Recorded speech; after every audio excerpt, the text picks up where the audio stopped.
In 1976, the Sirocco team stood out on the European racing scene in a period of full grids and post-oil crisis technical advances.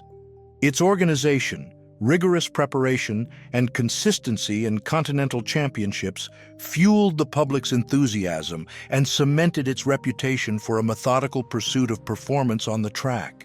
In the 1970s, as mass TV and pop culture amplified female idols, Linda Carter emerged as a central figure. She first stood out in fashion, appearing on covers and runways. She soon moved into entertainment, where her presence and performance cemented her as a symbol of that decade in the culture industry. Before we continue, I ask you to subscribe to our channel and comment where you're watching us from. In the 1970s, the wall-mounted rotary phone marked the expansion of telephone networks in urban daily life. Made of durable plastic with pulse dialing, it took up residence in kitchens and hallways. It served for messages, long-distance calls, and keeping time at home, becoming a common object in homes, offices, and stores. In the 1980s, Colleen Camp established herself in film and TV, a period marked by the power of blockbusters and the expansion of cable TV and VHS. With flexible acting, she moved between comedies and thrillers and became a familiar presence to the public, as in Clue, 1985, mirroring the fast pace of the era's pop culture.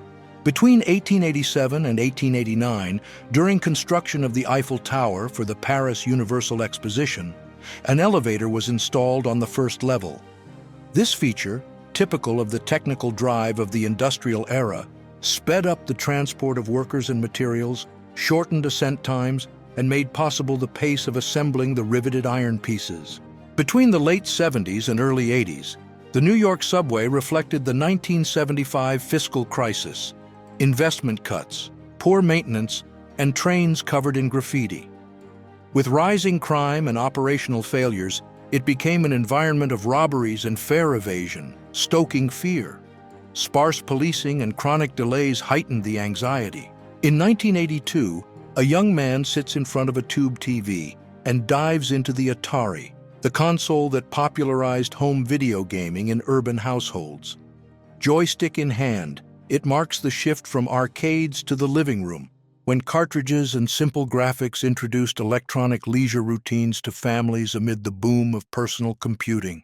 Around 1906, in Volendam, a fishing village on the shores of the then Zuiderzee, dog-drawn carts crossed the streets carrying fish, bread, and light loads.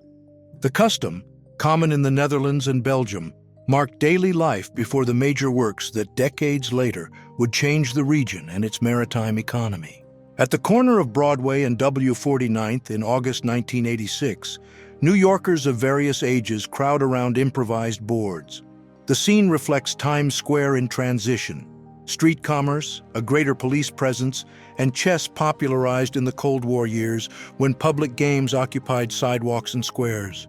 In the 1990s, Chris Farley appears with his father on a Lake Michigan beach, a scene that evokes Midwestern family roots. At the time, Farley was gaining notoriety on Saturday Night Live and in film, a symbol of post-Cold War American comedy. Leisure by the water contrasts with the pressure of growing fame. In the 1970s, Marilu Henner emerged in U.S. television and cinema, a period of sitcom expansion and greater visibility for actresses. With roots in theater, she gained prominence in comedic and dramatic roles, culminating in Taxi, 1978, a symbol of the cultural turn that brought humor closer to urban everyday life. At the end of the 1890s, a Maori woman and her son posed during a period of rapid change under British colonization.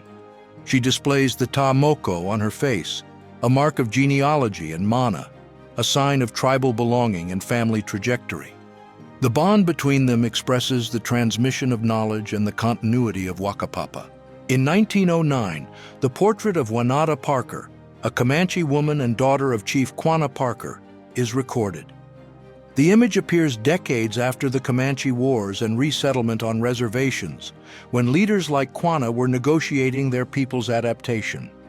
The portrait documents a generation between indigenous traditions and federal pressures.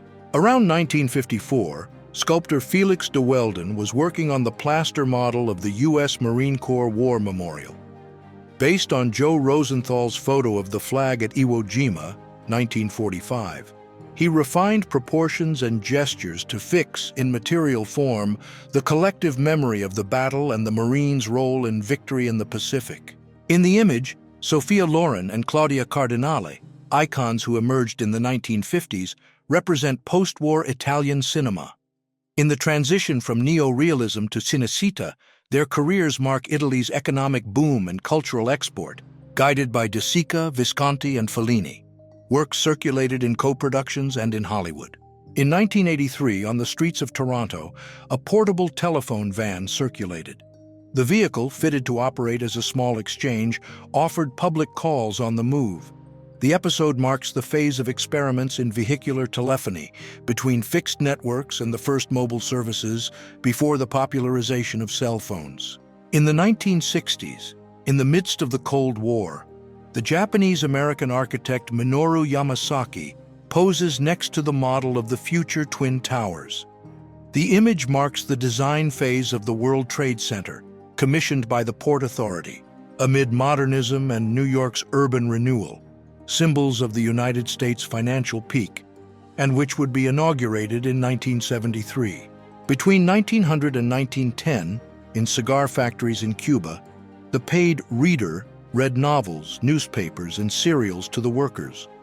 This practice, which arose in the 19th century and was often funded by the workers themselves, set the pace of work and broadened political and cultural information, opening debates on the production line.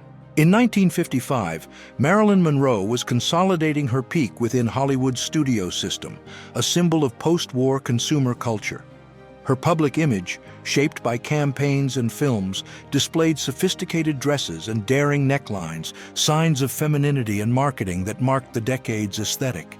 In the same year, she sought greater artistic control. In the 1930s in the United States, the scene shows a laundry during the Great Depression. A worker, smiling, irons clothes with an iron, a symbol of growing household electrification. The setting reveals the female role in urban labor and the routine that sustained families in times of uncertainty. In the 1960s, flying first class was part of the height of the jet age. Airlines, under fierce competition and still with regulated fares, invested in spacious cabins, meals served at the table, and attentive service. The goal was to win the loyalty of business travelers and diplomats, projecting national prestige in the air. In 1870, in Biskra, an Algerian oasis already under French rule, a woman poses in Moorish dress. The attire, typical of Islamized Arabs and Berbers, indicated community belonging and norms of modesty. Amid colonial expansion and ethnographic photography, the clothing preserved practices prior to the 19th century. In 1927, a chauffeur drove the Bugatti Type 41 Royale Coupe Napoleon, an icon of the interwar period. Designed by Ettore Bugatti for royalty, the model's enormous wheelbase and 12.7L engine served the owning family. Very few were made, reflecting Europe's pursuit of status after the First World War. In 1891, in Porfirian, Mexico, a train crosses Tunnel 8 in the Temiscopa Canyon.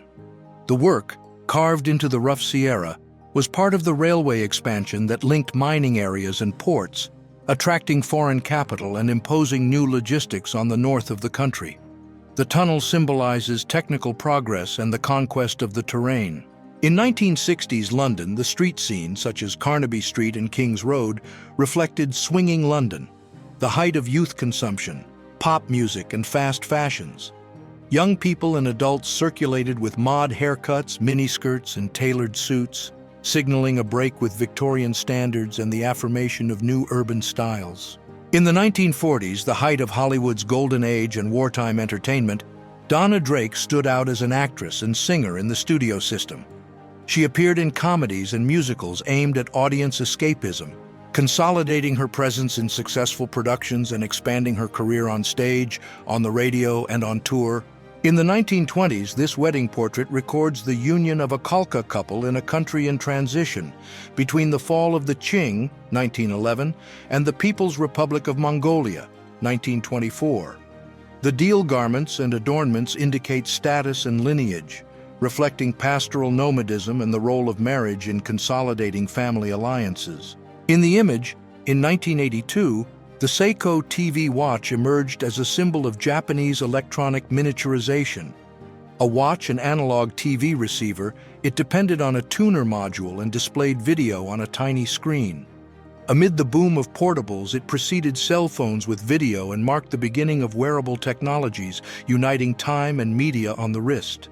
In 1952, Brigitte Bardot was photographed by Walter Caron, dancing on a rooftop with Paris in the background. The shot coincides with post-war France, when mass culture and the star system were gaining strength.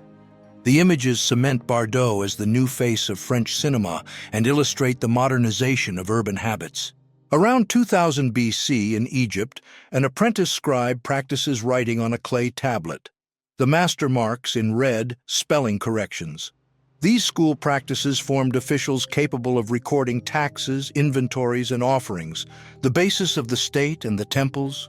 Training in hieratic writing served the administration.